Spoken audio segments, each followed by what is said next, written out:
అండి, నేను మీ Vahini. Welcome to our channel Tarak Vahini TET and DSC. ఈ ఛానల్లో ప్రతిరోజు కూడా మీకు టెట్ డిఎస్సి సిలబస్ పై క్లాసెస్ అనే ఉంటాయండి. అండ్ వాటిపైన ఎయిమ్ ఫర్ డిఎస్సి అనే టెలిగ్రామ్ గ్రూప్ లో సండే వీక్లీ టెస్ట్ అనేది ఫ్రీగా ఉంటుంది. ఇది బుక్ యొక్క ఇండెక్స్ అండి. ఇందులో విశ్వం భూమి చిప్సము, సౌర కుటుంబంలో మన భూమి ఈరోజు చెప్పుకోబోతున్నాం. ఇందులో 60కి పైగా ప్రాక్టీస్ బిట్లు ఉన్నాయి, అవి కూడా చెప్పేసుకున్నాము. సో మనకి బుక్ ఎలా ఉంది అనేది కూడా నేను ఇంతకు ముందు చూపించాను. ఇది మొత్తం కంటెంట్ అన్నమాట. ఇవన్నీ కూడా మనకి సిలబస్ లో ఉన్న చాప్టర్స్. ఇక్కడ రెండో భాగం వచ్చేసి మెథడాలజీ అన్నమాట. మెథడాలజీలో ఫస్ట్ చాప్టర్ కూడా తొందరలోనే చెప్పేస్తాను, ఓకేనా. ఇది విషయం. ఇవైతే తెలుగు అకాడమీ వారు తయారు చేసిన డిఎస్సి ఎస్జిటి బుక్స్ అండి. సో నేను 5 సబ్జెక్ట్స్ కి సంబంధించి బుక్స్ తీసుకున్నాను. క్లాసెస్ అనేవి మనం చేసుకుంటున్నాం అనమాట. ఈరోజు సోషల్ కి సంబంధించిన సెకండ్ చాప్టర్ అయితే చూద్దాం, ఓకేనా. సో ఇంకా ఎవరైనా మన ఛానల్ ని సబ్స్క్రైబ్ చేసుకోకపోతే మన పాత క్లాసెస్ అన్ని చూడండి. ఆల్రెడీ టెక్స్ట్ బుక్స్ కి సంబంధించిన క్లాసెస్ చెప్పాము. అండ్ నా నోట్స్ ఏవైతే ఓన్ గా రాసుకున్న నోట్స్లు ఉన్నాయో వాటి పీడిఎఫ్ అనేది కూడా ఇవ్వడం జరుగుతుంది. ఎవరికైనా నా కంటెంట్ నోట్స్లు, కరెంట్ అఫైర్ నోట్స్లు పీడిఎఫ్ కావాలి అంటే 9494163477 అనే నెంబర్ కి వాట్సాప్ లో మెసేజ్ చేయండి. వాళ్ళు మీకు వివరాలు అయితే అందిస్తారు, ఓకేనా. కరెంట్ అఫైర్ కి సంబంధించి మనకు ఒక ఛానల్ ఉందండి, వాహ్నీస్ డిఎస్సి వరల్డ్ అని. సో అందులో daily early morning current affair class కూడా అందిస్తాను. అండ్ దానికి సంబంధించిన పీడిఎఫ్ ఏ రోజు ఆ రోజు వాట్సాప్ గ్రూప్ లో కూడా పెడతాను అనమాట. సో ఆ విషయాలన్నీ కూడా మీరు 9494163477 అనే నెంబర్ కి వాట్సాప్ లో మెసేజ్ చేసి తెలుసుకోండి, ఓకేనా. ఇప్పుడైతే చాప్టర్ ని స్టార్ట్ చేసుకుందాము. సౌర కుటుంబంలో మన భూమి. ఇందులో ఇంచుమించు 6th క్లాస్ సోషల్లో ఫస్ట్ చాప్టర్ మనకు ఉంది కదా, అందులో ఉన్న అంశాలు 1-2 ఎక్స్ట్రా అంశాలు ఉన్నాయి. సో అవన్నీ కూడా తెలుసుకుందాము. అండ్ ఇదేంటంటే ఈ మెటీరియల్ అనేది జస్ట్ క్లుప్తంగా ఇచ్చి ఎక్కువ ప్రాక్టీస్ బిట్స్ ఉంటాయి అనమాట. అంటే ఈ ఒక్క చాప్టర్ కి 60కి పైగా ప్రాక్టీస్ బిట్లు ఉన్నాయంటే చూడండి. అండ్ ఇంకొక విషయం ఏంటంటే డిఎస్సి మొన్న లాస్ట్ టైం డిఎస్సిలో ఇందులోంచి బిట్లు వచ్చాయి అని నాకు తెలిసింది కాబట్టి ఏది మిస్ చేయకూడదు అనే ఉద్దేశంతో వీటిని కూడా చెప్పేస్తున్నాం అనమాట, ఓకేనా. ఇక్కడ ఏదైతే ఇన్ఫర్మేషన్ ఇచ్చారో దీని గురించి ఇంకా క్లియర్ గా తెలుసుకుందాము. ఇందులో చిన్న 2 మిస్టేక్లు అయితే ఉన్నాయి, వాటిని కూడా నేను చెప్తాను. కానీ టెక్స్ట్ బుక్ లో కూడా అలాగే ఉంది. టెక్స్ట్ బుక్ లో అలా ఉన్నా ఎలా మిస్టేక్ గా పరిగణిస్తాము అనేది కూడా చెప్తాను. వీడియోని చివరి వరకు చూడండి. అలాగే 60 ప్రాక్టీస్ బిట్లను కూడా నాతో పాటు ప్రాక్టీస్ చేసేయండి, ఓకే. ఆకాశంలో కనిపించే సూర్యుడు, చంద్రుడు, నక్షత్రాలు, తోకచుక్కలు, భూమి అన్నింటినీ కలిపి ఖగోళ వస్తువులు అంటారు. ప్రకాశవంతమైన వాటిని ఖగోళ వస్తువులు అంటారు. సౌర కుటుంబంలో మొత్తం 8 గ్రహాలు ఉన్నాయి. మొదటి 4 గ్రహాలను అంతరగ్రహాలని, తరువాత 4 గ్రహాలను బాహ్య గ్రహాలు అంటారు. ఒక సమూహంలోని నక్షత్రాల నమూనాలను నక్షత్ర రాశులు అంటారు. ఉర్సా మేజర్ లేదా బిగ్ బేర్ అనేది ఒక నక్షత్ర రాశి. ఉత్తరార్ధగోళంలో ఉత్తర దిక్కును గుర్తించడానికి సహాయపడే నక్షత్రం ధ్రువ నక్షత్రం. సప్తర్షి రాశితో ధ్రువ నక్షత్రాన్ని గుర్తించవచ్చు. సూర్యుని చుట్టూ తిరిగే గ్రహ ఉపగ్రహాల నక్షత్రాల సముదాయాన్ని సౌర కుటుంబం అంటారు. సౌర కుటుంబంలో వరుసగా బుధుడు, శుక్రుడు, భూమి, అంగారకుడు, బృహస్పతి, శని, యురేనస్ దీన్ని ఇంద్రుడు అంటారు, నెప్ట్యూన్ దీనిని వరుణుడు అంటారు. ఈ గ్రహాలైతే ఉన్నాయి. శుక్రుడిని భూమికి కవల గ్రహంగా చెప్పుకుంటారు. గ్రహాలలో పెద్దది బృహస్పతి, చిన్నది బుధుడు. భూమి వరుసలో 3వ గ్రహం, పరిమాణంలో 5వ గ్రహం. భూమి ఆకారాన్ని జియోయిడ్ ఆకారం అంటారు. భూమి ఉపరితలంపై 3/2 జలభాగం ఉన్నందువల్ల భూమిని నీలి గ్రహం అంటారు. సూర్యుని కాంతి భూమిని చేరడానికి 8 నిమిషాలు పడుతుంది. ఉపగ్రహాలు లేని గ్రహాలు బుధుడు, శుక్రుడు. అత్యధిక ఉపగ్రహాలు కలిగిన గ్రహాలు శని, దీనికి 82 ఉంటాయి అన్నమాట. సెకండ్ వన్ బృహస్పతి 79 ఉంటాయి. థర్డ్ వన్ ఇంద్రుడు 27 ఉంటాయి. ఫోర్త్ వన్ వరుణుడు 14 ఉంటాయి. అతి తక్కువ ఉపగ్రహాలు కలిగిన గ్రహాలు భూమికి ఒకే ఒక ఉపగ్రహం ఉంటుంది. అంగారకుడికి 2 ఉపగ్రహాలు ఉంటాయి. పూర్తిగా ఉపగ్రహాలు లేనివి కూడా మనం తెలుసుకున్నాం కదా ఇప్పుడేని, బుధుడు, శుక్రుడు అని, ఓకే. నెక్స్ట్ జోవియన్ గ్రహాలు. ఈ జోవియన్ అనేది మనకి టెక్స్ట్ బుక్ లో అయితే ఇవ్వలేదు, చెప్పాను కదా, లేనివి కూడా 1-2 పాయింట్లు ఉన్నాయండి. సో జోవియన్ గ్రహాలు పెద్దగా ఉండి వాతావరణం మందంగా ఉంటాయి. అక్కడ హీలియం, హైడ్రోజన్ వాయువులు ఉంటాయి. జోవియన్ గ్రహాలు అంటే ఏవో కాదు, బాహ్య గ్రహాలు అని చెప్తాం కదా, బృహస్పతి, శని, యురేనస్, నెప్ట్యూన్, వాటిని జోవియన్ గ్రహాలు అంటాం అన్నమాట. అవి భారీ వాయువులతో కూడి ఉంటాయి అన్నమాట. సో అక్కడ హీలియం, హైడ్రోజన్ వాయువులు ఉంటాయి. ఓకేనా. నెప్ట్యూన్ పరిభ్రమణ కాలం 164 సంవత్సరాలు. సో ఈ పరిభ్రమణ కాలాలు, అలాగే వాటంతట అవి తిరగడానికి ఎంత టైం పడుతుంది, వాటిలో తక్కువేది ఎక్కువేది, ఇవన్నీ కూడా మనము ఒక పట్టిక రూపంలో ఇప్పుడు చూద్దాం. సో ఈ పట్టిక మనం చాలా సార్లు చదివే ఉంటాము, కానీ ఈ పట్టికలో ఎప్పుడైనా వీటిని గమనించారా? సో వీటిలోంచి కూడా బిట్లు అడగడానికి మనకి అవకాశం ఉంటది అనమాట. సో వాటిని కూడా మనం విడిచిపెట్టద్దు, వాటిని కూడా ఈరోజు మనం తెలుసుకున్నాము. అండ్ ఇంకొక విషయం ఏంటంటే మనకి ఇక్కడ 9:56 నిమిషాలు అని ఇచ్చాడు. సో టెక్స్ట్ బుక్ నే ఫాలో అవుతూ 9:56 అని ఇక్కడ కూడా ఇచ్చేసారు. కానీ మనం ఎప్పుడు కూడా టెక్స్ట్ బుక్ ని, మనది బైలింగ్వల్ టెక్స్ట్ బుక్ కాబట్టి టెక్స్ట్ బుక్ లో ఏదుంటే అదే కరెక్ట్ డిఎస్సి పర్పస్. కానీ బైలింగ్వల్ టెక్స్ట్ బుక్ కాబట్టి ఒకసారి ఇంగ్లీష్ కూడా చూసుకోవాలన్నమాట. సో ఇంగ్లీష్ లో ఏమి ఇచ్చాడు? 9 hours 59 minutes ఇచ్చారు కదా. సో 9 hours 59 minutes ఇచ్చారు కాబట్టి మనం ఇంగ్లీష్ ని ప్రామాణికంగా తీసుకోవాలన్నమాట. దాన్ని రెండు వేరువేరుగా ఉన్నప్పుడు దేన్ని ప్రామాణికంగా తీసుకుంటారో ఆన్సర్ ఇచ్చేటప్పుడు అంటే ఇంగ్లీష్ ని తీసుకుంటారు. కాబట్టి ఇంగ్లీష్ చూసుకోవాలి. ఇక్కడ ఈ బుక్ ఎవరైనా తీసుకున్నట్లయితే ఇక్కడ చేంజ్ చేసుకోండి, 9 hours 59 minutes అని. ఓకేనా. నెక్స్ట్ చూద్దాము. అలాగే ఇంకొక చిన్న చేంజ్ ఏంటంటే ఇక్కడ మనకి 3,54,000 కిలోమీటర్లు అని ఉంది కదా. టెక్స్ట్ బుక్ లో తెలుగులో అయితే 3,54,000 ఉంది, ఇంగ్లీష్ లో చూస్తే 3,54,400 కిలోమీటర్లు అని ఉంది. అది చేంజ్ చేసుకోండి. సో మిగతాదంతా కూడా సరిపోయింది అన్నీ కూడాను. ఇప్పుడైతే మనము ఇవన్నీ కూడా ఈ పట్టిక రూపంలో అన్ని ఒకే దగ్గర తెలుసుకుందాం. ఓకే. కాంతి సెకనుకి 3,00,000 కిలోమీటర్ల వేగంతో ప్రయాణిస్తుంది. భూమిని 4 ఆవరణాలుగా విభజించారు. భూమికి గల ఏకైక ఉపగ్రహం చంద్రుడు. ఇస్రో అంటే Indian space research organisation. ISRO తన ప్రయోగ స్థావరం శ్రీహరికోటలో ఏర్పాటు చేసింది. ఇదంతా కూడా పట్టిక చెప్తాను ఇవి అయిపోయాక. ఓకేనా. శ్రీహరికోట ప్రయోగ కేంద్రానికి సతీష్ ధావన్ స్పేస్ సెంటర్ గా నామకరణం చేశారు. చంద్రుని వ్యాసం భూమి వ్యాసంలో 4వ వంతు మాత్రమే. భూమికి చంద్రునికి మధ్య దూరం 3,84,400 కిలోమీటర్లు. ఓకే. ఇక్కడైతే 4 మార్చేసుకోండి. SHAR అనగా శ్రీహరికోట హై ఆల్టిట్యూడ్ రేంజ్ అన్నమాట. చంద్రుడు తన చుట్టూ తాను తిరగడానికి, భూమి చుట్టూ తిరగడానికి పట్టే సమయం 27 రోజులు. చంద్రుని ఉపరితలంపై అడుగుపెట్టిన తొలి వ్యక్తి అమెరికాకు చెందిన నీల్ ఆర్మ్స్ట్రాంగ్ 1969 జూలై 21. అంతరిక్షంలోనికి వెళ్లిన మొదటి భారత వ్యోమగామి Rakesh Sharma 1984 April 3. Mars orbiter mission అంగారక కక్షలోనికి 2014 సెప్టెంబర్ 24న ప్రవేశపెట్టారు. అంగారక గ్రహాన్ని పరిశీలించడానికి ప్రపంచంలో Soviet space centre, NASA, European space agency తర్వాత ఇస్రో 4వదన్నమాట. హేలీ తోకచుక్క ప్రతి 76 సంవత్సరాలకు ఒకసారి కనిపిస్తుంది. 1986లో కనిపించింది. గ్రహ శకలాలు అంగారక, బృహస్పతి గ్రహాల మధ్య కనిపిస్తాయి. గ్రహ శకలాలు అంటే ఆస్ట్రాయిడ్స్ చాలా సంవత్సరాల క్రితం తేలిన గ్రహం యొక్క భాగాలు అని శాస్త్రవేత్తల అభిప్రాయం. ఇవైతే కదా. ఇప్పుడు వీటి విషయాల్ని మనము ఇక్కడ పట్టిక రూపంలో అన్నిటినీ తెలుసుకున్నాం. తర్వాత మనకి 60కి పైగా ప్రాక్టీస్ బిట్లోనే చేసేద్దాం.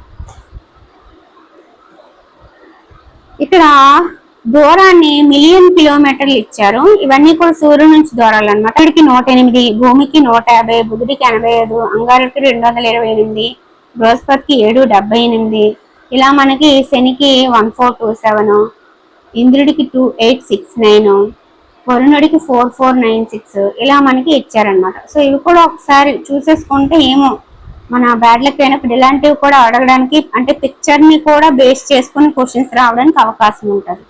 అందుకని చెప్పి చెప్తున్నాను. ఓకేనా. సో ఇప్పుడైతే పట్టిక చూసేద్దాము. బుధుడు సూర్యుడి చుట్టూ తిరుగుటికి పట్టే కాలం 88 రోజులు. అంటే ఇదేంటి? పరిభ్రమణం అన్నమాట. తన చుట్టూ తాను తిరగడానికి పట్టే కాలం 59 రోజులు. శుక్రుడు సూర్యుడి చుట్టూ తిరుగుటికి పట్టే కాలం 255 రోజులు. తన చుట్టూ తాను తిరుగుటికి పట్టే కాలం 243 రోజులు. భూమి సూర్యుడి చుట్టూ తిరుగుటికి పట్టే కాలం 365 and 1/4 days. తన చుట్టూ తాను తిరుగుటకు పట్టే కాలం 1 రోజు. ఉపగ్రహాల సంఖ్య 1. అంగారకుడు సూర్యుని చుట్టూ తిరుగుటకు పట్టే కాలం 687 రోజులు. తన చుట్టూ తాను తిరుగుటకు పట్టే కాలం 1 రోజు. ఉపగ్రహాల సంఖ్య 2. అలాగే దీంట్లోంచి ఎలా బిట్ ఫ్రేమ్ చేయొచ్చు అంటే, పరిభ్రమణ కాలం తక్కువ ఉన్న గ్రహం ఏది అంటే బుధుడు అండి, 88 రోజులు. దేనికి కూడా దానికంటే తక్కువ రోజులు లేదనమాట. అలాగే పరిభ్రమణ కాలం ఎక్కువ ఉన్నది ఏంటి అంటే వరుణుడు, 164 సంవత్సరాలు. ఇంకే విధంగా బిట్టాడడానికి అవకాశం ఉంటదంటే, ఆ భ్రమణ కాలం అనేది ఒకే విధంగా ఉన్న గ్రహాలు ఏవి అని అడగొచ్చు. భూమి, అంగారకుడు అండి. ఎందుకంటే దీని భ్రమణ కాలం 1 రోజే, దీని భ్రమణ కాలం కూడా 1 రోజే. ఉపగ్రహాలు లేని గ్రహాలు ఏవి అని అడగొచ్చు. బుధుడు, శుక్రుడు. నెక్స్ట్ బృహస్పతి సూర్యుడి చుట్టూ తిరుగుటికి పట్టే కాలం 11 సంవత్సరాల 11 నెలలు అండి, అంటే సుమారు 12 సంవత్సరాలు. తన చుట్టూ తాను తిరగడానికి పట్టే కాలం 9 గంటల 59 నిమిషాలు. ఉపగ్రహాల సంఖ్య 79. శని సూర్యుడి చుట్టూ తిరుగుటికి పట్టే కాలం 29 సంవత్సరాలు. తన చుట్టూ తాను తిరుగుటికి పట్టే కాలం 10 గంటల 40 నిమిషాలు. ఉపగ్రహాల సంఖ్య 82. అందులో ధృవీకరించబడినవి 53, గుర్తించబడినవి 29. ఇంద్రుడు సూర్యుడి చుట్టూ తిరుగుటకు పట్టే కాలం 84 సంవత్సరాలు. తన చుట్టూ తాను తిరుగుటకు పట్టే కాలం 17 గంటల 14 నిమిషాలు. ఉపగ్రహాల సంఖ్య 27. సూర్యుడి చుట్టూ తిరుగుటకు పట్టే కాలం వరుణుడు 164 సంవత్సరాలు. ఇదే ఎక్కువ అన్నమాట. పరిభ్రమణ కాలం ఎక్కువగా ఉన్నది ఏది అంటే వరుణుడు అని పెట్టండి. తన చుట్టూ తాను తిరుగుటకు పట్టే కాలం 16 గంటల 7 నిమిషాలు. ఉపగ్రహాల సంఖ్య 14. ఓకేనా? భ్రమణ కాలం ఈక్వల్ గా ఉన్నది అంటే భూమి, అంగారకుడు. పరిభ్రమణ కాలం తక్కువ ఉన్నది బుధుడు, ఎక్కువ ఉన్నది వరుణుడు. సో ఉపగ్రహాలు లేనివి బుధుడు, శుక్రుడు. ఒకటే ఉన్నది భూమి, 2 ఉన్నది అంగారకుడు, ఎక్కువగా ఉన్నది శని 82. 2వ ప్లేస్ బృహస్పతి 79. ఓకేనా? అలాగే పరిభ్రమణ కాలం తక్కువగా ఉన్నది ఏది అని కూడా అడగొచ్చు. బుధుడు అని చెప్పాను కదా. మరి భ్రమణ కాలం తక్కువగా ఉన్నది ఏది? బృహస్పతి అనమాట. 9 గంటలు. చూసారా, 9 గంటల కంటే తక్కువగా ఎక్కడ ఏదీ లేదు. సో ఆ భ్రమణ కాలం తక్కువగా ఉన్న గ్రహం ఏదంటే బృహస్పతి అని గుర్తుపెట్టుకోవాలి. అంటే ఒకటి చదివేటప్పుడు ఏ విధంగా బిట్ ఆడడానికి అవకాశం ఉంటుంది అని ఆలోచిస్తే మనమే బిట్లు తయారు చేసేవచ్చు అనమాట. ఓకేనా? సో ఈ పట్టిక అయితే గుర్తుపెట్టుకోండి. ఓకే, ఇప్పుడు మనము ఈ పాఠ్యాంశానికి సంబంధించిన ప్రాక్టీస్ బిట్స్ అనేవి చూద్దాం. ఖగోళ వస్తువులు కానివి ఏంటి అని అడిగాడండి. పర్వతము, పీఠభూమి. స్వయం ప్రకాశం కానివేవి అని అడిగాడు. సో నక్షత్రాలు స్వయం ప్రకాశాలు. సిరియస్ అనే నక్షత్రం, సూర్యుడు నక్షత్రాలు, ఇవన్నీ కూడా నక్షత్రానికి సంబంధించినవే. కాబట్టి గ్రహాలు, ఉపగ్రహాలు, తోకచుక్కలు స్వయం ప్రకాశాలు కావన్నమాట. భూమికి దగ్గరగా ఉన్న నక్షత్రం సూర్యుడు. సౌర కుటుంబం అంటే ఏమిటి అంటే 8 గ్రహాలు, ఉపగ్రహాలు అన్ని కూడిందే సౌర కుటుంబం అన్నమాట. సూర్యుని ఉపరితలంపై ఉష్ణోగ్రత ఎంత అంటే 6000 డిగ్రీల సెల్సియస్ అండి. సో వీటిలో ఆన్సర్స్ అనేవి కొన్ని వెనక వైపు తప్పు ఇవ్వడం జరిగింది. సో నేను ఏదైతే ఆన్సర్ చెప్తున్నానో అదే ఫైనల్ చేసుకోండి. మీకు అప్పటికీ డౌట్ ఉంటే మీరు కనుక్కోండి. ఒకవేళ తప్పు అయితే నాకు చెప్పండి. ఓకేనా? సో నేనైతే తప్పు ఉన్నది కరెక్ట్ చేసుకొని నేను మీకు ఆ ఆన్సర్స్ చూపించట్లేదు. నేను డైరెక్ట్ గా ఆన్సర్స్ చెప్పేస్తాను. ఎందుకంటే దాదాపు 6 బిట్లకి తప్పు ఆన్సర్లు ఇవ్వడం జరిగింది. ఓకే, సూర్యుడికి భూమికి మధ్య దూరం ఎంత అంటే 15 కోట్ల కిలోమీటర్లు అండి. సో 150 మిలియన్ కిలోమీటర్లు అని మనము టెక్స్ట్ బుక్ లో చూసాం కదా. దాన్ని కొంచెం మార్చి 15 కోట్ల కిలోమీటర్లు అని అవ్వడం జరిగింది. సో ఎలా అడిగినా సరే మీరు ఆన్సర్ చేయాలి. కవల గ్రహాలు ఏవి అంటే శుక్రుడు, భూమి. సూర్యుని చుట్టూ గ్రహాలు తిరిగే స్థిర మార్గాలను ఏ పేరుతో పిలుస్తారు అంటే కక్ష్య. అంతర్గ్రహాలలో లేని గ్రహం ఏది అని అడిగాడు. అంతర్గ్రహాల్లో లేని గ్రహము శని అనమాట. అది బాహ్య గ్రహము. ఆత్మ భ్రమణం అత్యధిక రోజులు కలిగిన గ్రహం ఏది అని అడిగారు. సో ఆత్మ భ్రమణం అత్యధిక రోజులు కలిగిన గ్రహము శుక్రుడు అనమాట. ఇది 243 రోజులు పడుతుంది దాని చుట్టూ తిరగడానికి. అంత ఎక్కువ రోజులు మిగతా ఏ గ్రహానికి కూడా లేదన్నమాట. పరిభ్రమణ కాలం 687 రోజులు కలిగిన గ్రహం ఏది అని అడిగాడు. సో 687 రోజులు పరిభ్రమణం. ఒక రోజు ఆ భ్రమణం కలిగినది అంగారకుడు అనమాట. ఓకే, నెక్స్ట్ బృహస్పతి గ్రహానికి చందని అంశం ఏంటి అని అడిగాడు. సౌర కుటుంబంలో అతిపెద్ద గ్రహం కరెక్టే. పరిభ్రమణం 11 సంవత్సరాలు 11 నెలలు కరెక్టే. ఆత్మ భ్రమణం 9 గంటల 56 నిమిషాలు 59 అని కరెక్ట్ చేసుకోండి. ఒకవేళ మీకు ఆప్షన్లు 59 ఇవ్వకుండా ఉట్టి 56 ఇస్తే అప్పుడు దాన్ని మీరు సెర్చ్ చేసుకోవచ్చు. ఓకేనా. నెక్స్ట్ ధూళితో వలయాలు కలిగిన గ్రహం అన్నాడు. వలయాలు కలిగింది శని కదా, బృహస్పతి కాదు. కాబట్టి చందని అంశం ఏంటంటే ఇది. ఇప్పుడు గ్రహాలు వాటి ఉపగ్రహాలని సంఖ్యతో జతపరచమన్నాడు. ఈ ఉపగ్రహాల సంఖ్య. సో ఫస్ట్ శని నుంచి మొదలు పెడదాం. శని 82, బృహస్పతి 79, యురేనస్ 27, నెప్ట్యూన్ 14 అన్నమాట. మనం చెప్పిన దానికి కరెక్ట్ గా ఉన్న ఆన్సర్ అయితే ఇదండి. A3 Neptune 14, B5 Brihaspati 79, C2 శని 82, D1 యురేనస్ 27 అన్నమాట. ఓకేనా. నెక్స్ట్ శని గ్రహం యొక్క పరిభ్రమణ కాలం ఎంత అని అడిగారు. సో శని గ్రహం యొక్క పరిభ్రమణ కాలం వచ్చేసి 29 సంవత్సరాలండి.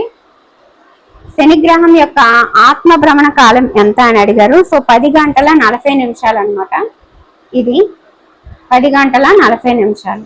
శని గ్రహానికి ధృవీకరించిన ఉపగ్రహాల సంఖ్య ఎంత అని అడిగారు. ధృవీకరించిన ఉపగ్రహాల సంఖ్య 53 అండి. So first option correct. సూర్యుడి నుండి శని గ్రహం దూరం ఎంత అని అడిగారు. సో మీకు ఇందాక ఆ పిక్చర్ చూపించాను కదా, ఆ పిక్చర్ లో ఇవి ఉన్నాయన్నమాట. 1427 అండి. యురేనస్ గ్రహానికి పరిభ్రమణ కాలం ఎంత అని అడిగారు. 84 సంవత్సరాలండి.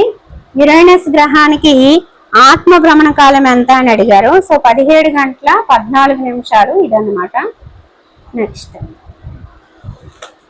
నెప్ట్యూన్ గ్రహానికి ఆత్మ భ్రమణ కాలం ఎంత అని అడిగారు. 16 గంటల 7 నిమిషాలండి. గ్రహాలలో పెద్ద గ్రహం చిన్న గ్రహం వరుసగా అని అడిగాడు. పెద్ద గ్రహం బృహస్పతి అని మనకు తెలుసు. సో చూడగానే ఇది ఆన్సర్ పెట్టేస్తాము. కానీ రెండూ చూసుకోవాలన్నమాట. ఒకవేళ చిన్న గ్రహం తెలియకుండా పెద్ద గ్రహం తెలిస్తే ఇదే పెట్టేస్తారు. కానీ కన్ఫ్యూజ్ చేయడానికి ఎలా ఇచ్చారో చూద్దాము. పెద్ద గ్రహము బృహస్పతి అండి. దాన్ని గురుగ్రహం అని కూడా పిలుస్తాము. చిన్న గ్రహం బుధుడు అనమాట. సో ఆన్సర్ వచ్చేసి ఇది. ప్లూటోని ఏ సంవత్సరంలో గ్రహాల జాబితా నుండి తొలగించారంటే 2006.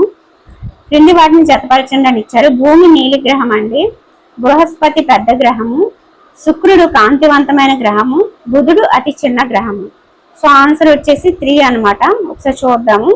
భూమి నీలి గ్రహం 3, బృహస్పతి పెద్ద గ్రహం 4, శుక్రుడు కాంతివంతమైన గ్రహం 1, బుధుడు చిన్న గ్రహము 2. ఓకే. సూర్యుని కాంతి భూమిని చేరడానికి పట్టే సమయం 8 నిమిషాలండి. వాతావరణంలో ఘనపరిమాణం రీత్యా నత్రజని శాతం 78%, ఆక్సిజన్ శాతం 21%. భూమి యొక్క వ్యాసంలో చంద్రుని వ్యాసం ఎన్నో వంతు అంటే 4వ వంతు అని చదువుకున్నాం కదా. చంద్రునికి సంబంధించిన అంశం ఏంటి అని అడిగారు. సో ఇది వచ్చేసి 400.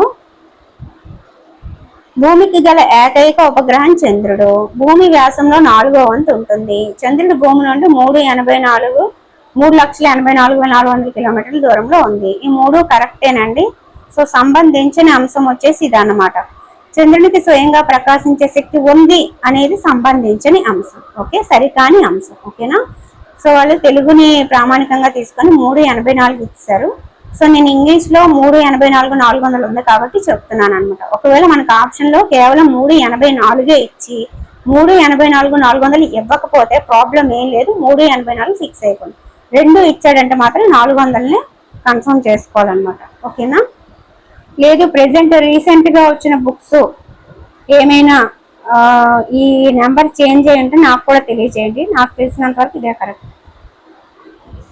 చంద్రుడు భూమి చుట్టూ తిరుగుటికి పట్టే కాలం 27 రోజులండి. తన చుట్టూ తాను తిరగడానికి కూడా 27 రోజులే పడుతుంది. చంద్రుడిని మనం ఒకవైపు మాత్రమే చూడగలుగుతున్నాం, రెండో వైపు చూడలేకపోతున్నాం. కారణం ఏంటి అని అడిగాడు. చంద్రుడి ఆత్మ భ్రమణము భూమి చుట్టూ చంద్రుడు తిరిగే పరిభ్రమణానికి సమానం కాబట్టి ఒకవైపే చూడగలుగుతాం అనమాట. సో రెండో వైపు మనకు కనిపించదు. ఇది 27 రోజులే అంటే తన చుట్టూ తాను తిరగడానికి 27 రోజులే. సో భూమి చుట్టూ తిరగడానికి కూడా 27 రోజులే కాబట్టి మనకి ఒకవైపు మాత్రమే చూడగలుగుతున్నాం అనమాట. నీల్ ఆర్మ్స్ట్రాంగ్ చంద్రునిపై అడుగుపెట్టిన రోజు అని అడిగారు. 1969 జూలై 21 అనమాట. SHAR ను విస్తరణ రూపం ఏంటి అని అడిగారు. శ్రీహరికోట హై ఆల్టిట్యూడ్ రేంజ్ అండి. శ్రీహరికోట అంతరిక్ష పరిశోధన కేంద్రానికి ఎవరి పేరు పెట్టారంటే Satish Dhawan. Mars orbiter mission ను అంగారక కక్షలోకి ఎప్పుడు ప్రవేశపెట్టారంటే 2014 సెప్టెంబర్ 24. అంగారక గ్రహాన్ని చేరుకున్న అంతరిక్ష సంస్థల్లో భారతదేశం ఎన్నోదంటే 4వదండి ఇస్రో. గాలితో ఘర్షణ కారణంగా వేడికి కాలిపోయే ఖగోళ వస్తువులు ఏవి అంటే ఉల్కలు. సో ఈ రెండింటికి తేడా తెలుసుకోవాలి, కన్ఫ్యూజ్ చేయడానికి అలా ఇస్తూ ఉంటాడు. గ్రహ శకలాలు ఆస్ట్రాయిడ్స్ ఏ రెండు గ్రహాల మధ్య ఉంటాయి అంటే అంగారకుడు బృహస్పతి మధ్య. చాలా సంవత్సరాల క్రితం పేలిన గ్రహం యొక్క భాగాలను ఏమని పిలుస్తారంటే ఆస్ట్రాయిడ్స్ అండి, గ్రహ శకలాలు. అవి అంగారకుడు బృహస్పతి గ్రహాల మధ్య ఉంటాయన్నమాట. సో గాలితో ఘర్షణ కారణంగా వేడికి కాలిపోయినవంటే ఉల్కలు అని చెప్పాలి. ఓకే, తోకచుక్కలకు సంబంధించి సరైన అంశాలు ఎన్నుకోండి అన్నారు. తల తోకతో కనిపించే ఖగోళ వస్తువు కరెక్టే. తల మంచుతో కూడిన ఘనకణాలను కలిగి ఉంటుంది కరెక్టే. తోక వాయువులతో తయారై ఉంటుంది కరెక్టే. పేలి తోకచుక్క ప్రతి 76 సంవత్సరాలకు ఒకసారి భూమికి దగ్గరగా వస్తుంది, ఇది కూడా కరెక్టే. కాబట్టి సరైన అంశాలు 4 అవుతాయి అన్నమాట. 1, 2, 3, 4 సరైనవి. పేలి అనే తోకచుక్క చివరగా ఏ సంవత్సరంలో కనిపించింది అంటే 1986 అండి. గెలాక్సీ అంటే ఏమిటి అంటే గెలాక్సీ అంటే కోట్ల నక్షత్రాల సముదాయం. క్రింది వాటిని జతపరచండి అన్నాడు. వరుసలో 3వ గ్రహం భూమి అండి. కాంతివంతమైన గ్రహం అంటే శుక్రుడు. సూర్యుడికి దూరంగా ఉన్న గ్రహం అంటే నెప్ట్యూన్. సూర్యుడి నుండి 4వ గ్రహం అంటే అంగారకుడు అన్నమాట. ఓకేనా, దీన్ని బట్టి వరుసలో 3వ గ్రహం భూమి, A3 దీనికి ఉంది. సో కాంతివంతమైన గ్రహం శుక్రుడు, సూర్యునికి దూరంగా ఉన్న గ్రహం నెప్ట్యూన్, సూర్యుడి నుండి 4వ గ్రహం అంగారకుడు. సరిపోయింది. ఓకే, పేలి అనే తోకచుక్క ఏ సంవత్సరంలో కనిపిస్తుంది అంటే 2061లో మళ్ళీ కనిపించనుంది. విశ్వం అంటే ఏంటని అడిగారు. కోట్లాది గెలాక్సీల సమూహం అండి. దుమ్ము ధూళికణాలతో వలయాలు కలిగిన గ్రహం ఏది అంటే శని. గురుగ్రహానికి గల ఉపగ్రహాల సంఖ్య ఎంత అంటే గురుగ్రహం అంటే బృహస్పతి కదా, 79 అనమాట. నెప్ట్యూన్ గ్రహానికి పరిభ్రమణ కాలం ఎంత అంటే 164 సంవత్సరాలు. 687 రోజులు పరిభ్రమణ కాలం కలిగిన గ్రహం ఏది అంటే అంగారకుడు. ఆకాశంలో ప్రవహించే కాంతి నదిగా దేనిని భావిస్తారంటే గెలాక్సీనండి. మనం నివసిస్తున్న గెలాక్సీని ఎలా పిలుస్తారంటే ఆకాశగంగా మరియు పాలపుంట అని పిలుస్తారు. So option 4 is correct. సౌర కుటుంబంలో అతి తక్కువ సాంద్రత కలిగిన గ్రహం ఏది అంటే శని. అత్యధిక వ్యాసార్థం కలిగిన గ్రహం ఏది అంటే బృహస్పతి. భూమి వ్యాసార్థం 6378, కానీ మనకి ఇక్కడ వ్యాసం అనే ఒకవేళ అడిగితే 12756 కిలోమీటర్లు అవుతుంది. సో వ్యాసార్థం అని అడిగితే అనమాట. ఉపగ్రహాలు లేని గ్రహాలు బుధుడు, శుక్రుడు అండి. సూర్యుని పరిమాణంలో ఎన్ని లక్షల భూములు ఇమిడిపోగలవు అంటే 13 లక్షల భూములు ఇమిడిపోగలవు. ఓకే, సౌర కుటుంబంలో అత్యల్ప కక్షా మార్గాన్ని కలిగిన గ్రహం ఏది అంటే బుధుడు. క్రింది వాటిలో ఆత్మ భ్రమణ కాలం అత్యల్పంగా ఉన్న గ్రహం ఏది అంటే బృహస్పతి. దీనికి 9 గంటల 59 నిమిషాలు కదా, మిగతా దేనికి కూడా 9 గంటల కంటే ఇంకా తక్కువ ఆత్మ భ్రమణ కాలం ఉన్నది లేదనమాట. సో ఇదే కరెక్ట్. సూర్యుడి నుంచి ఇంద్రునికి దూరం మీకు పిక్చర్ లో చూపిస్తూ చెప్పాను కదా, 2869 మిలియన్ కిలోమీటర్స్ అండి. సౌర కుటుంబాన్ని పరిశీలిస్తే తప్పుగా ఉన్న వాక్యం ఏది అని అడిగారు. బాహ్య గ్రహాలన్నీ పరిమాణాలు పెద్దవి కరెక్టే. బాహ్య గ్రహాల కన్నా అంతర్గ్రహాల కక్షా మార్గం పెద్దది. అంతర్గ్రహాలకు బాహ్య గ్రహాల కంటే ఆత్మ భ్రమణ కాలం ఎక్కువ. బాహ్య గ్రహాల్లో ఇంద్రుడి కంటే భూమి పెద్దది అన్నాడు. భూమి అంతర్గ్రహము, ఇంద్రుడి కంటే భూమి పెద్దది కాదు, కాబట్టి తప్పుగా ఉన్న వాక్యం ఇది అన్నమాట. ఇక్కడ అంతర్గ్రహాలకు బాహ్య గ్రహాల కంటే ఆత్మ భ్రమణ కాలం ఎక్కువ అన్నాడు. కరెక్టే కదా. బాహ్య గ్రహాలైన బృహస్పతి కావచ్చు, వరుణుడు కావచ్చు, ఇంద్రుడు కావచ్చు, వీటన్నిటికీ 9 గంటలు, 16 గంటలు, 17 గంటలు ఉంది ఆత్మ భ్రమణ కాలం. కానీ అంతర్గ్రహాలైన బుధుడు, శుక్రుడు, భూమి, అంగారకుడికి అంతకంటే ఎక్కువే ఉన్నాయి, కాబట్టి ఇది కరెక్టే అన్నమాట. సో బాహ్య గ్రహాలని పరిమాణంలో పెద్దవన్నాడు, కరెక్టే. బాహ్య గ్రహాలు అంతర్గ్రహాల కక్షా మార్గం పెద్దదే అన్నాడు. అంతర్గ్రహాల కంటే బాహ్య గ్రహాల కక్షా మార్గం పెద్దదే కదా, కాబట్టి వీటన్నిటిలో తప్పుగా ఉన్నది ఇది అన్నమాట. బాహ్య గ్రహాల్లో ఆత్మ భ్రమణం ఎక్కువ సమయం కలిగిన గ్రహం ఏది అంటే ఇంద్రుడు అండి. సో మనకి ఆత్మ భ్రమణం వచ్చేసి 4 ఇంద్రుడికి 17 గంటలు ఉంటది కదా, కాబట్టి ఇది ఎక్కువ అన్నమాట. సౌర కుటుంబంలో ఇంచుమించు ఒకే ఆత్మ భ్రమణ సమయం కలిగిన గ్రహాలు ఏవి అంటే భూమి, అంగారకుడు. ఒక్కరోజే కదా రెండింటికి కూడా. సౌర కుటుంబంలో ఒకే ఆత్మ భ్రమణ దిశ కలిగిన గ్రహాల జత ఏంటి అంటే శుక్రుడు, యురేనస్ అండి. ఇస్రోని విస్తరించండి అంటే ఇండియన్ స్పేస్ రీసెర్చ్ ఆర్గనైజేషన్. గ్రహాలకు చెందిన అంశాలు సరికానిది అని అడిగాడు. శుక్రగ్రహం ఆత్మ భ్రమణం పరిభ్రమణ కాలాలు చాలా దగ్గరగా ఉంటాయి. నిజమే కదా, 255 243 కొంచెం దగ్గరగా ఉన్నాయి. వరుణుడికి ఆత్మ భ్రమణానికి పరిభ్రమణానికి చాలా కాలం వ్యత్యాసం ఉంది. నిజమే కదా, ఇది సంవత్సరాల్లో ఉంది, అది గంటల్లో ఉంది. ఇంద్రుడు సూర్యుని చుట్టూ తిరగడానికి సుమారు 29 సంవత్సరాలు పడుతుంది అన్నారు. అది తప్పండి. శనికి 29 సంవత్సరాలు, ఇంద్రుడికి 84 సంవత్సరాలు అన్నమాట. కాబట్టి సరికానిది మూడవది.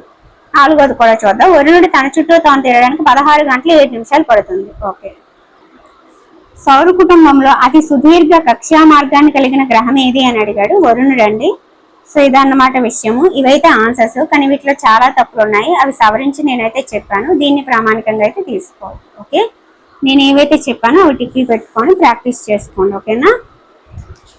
ఓకే, ఈ వీడియో చూడడానికి చాలా తక్కువ టైం లాగా ఉంది, కానీ అసలు అక్కడ ఏం మ్యాటర్ ఉంది, అందులో ఏమైనా తప్పులు ఉన్నాయా, కరెక్ట్ చేసుకోవాలంటే దానికి సోర్స్ ఏంటి, టెక్స్ట్ బుక్, ఇంకే బుక్, గూగుల్ అన్ని వెతికి చూసి సెర్చ్ చేసి మీకు చేసేసరికి చాలా టైం పట్టింది అనమాట. ఎందుకంటే మనం చెప్పే దాంట్లో తప్పు ఉండకూడదు.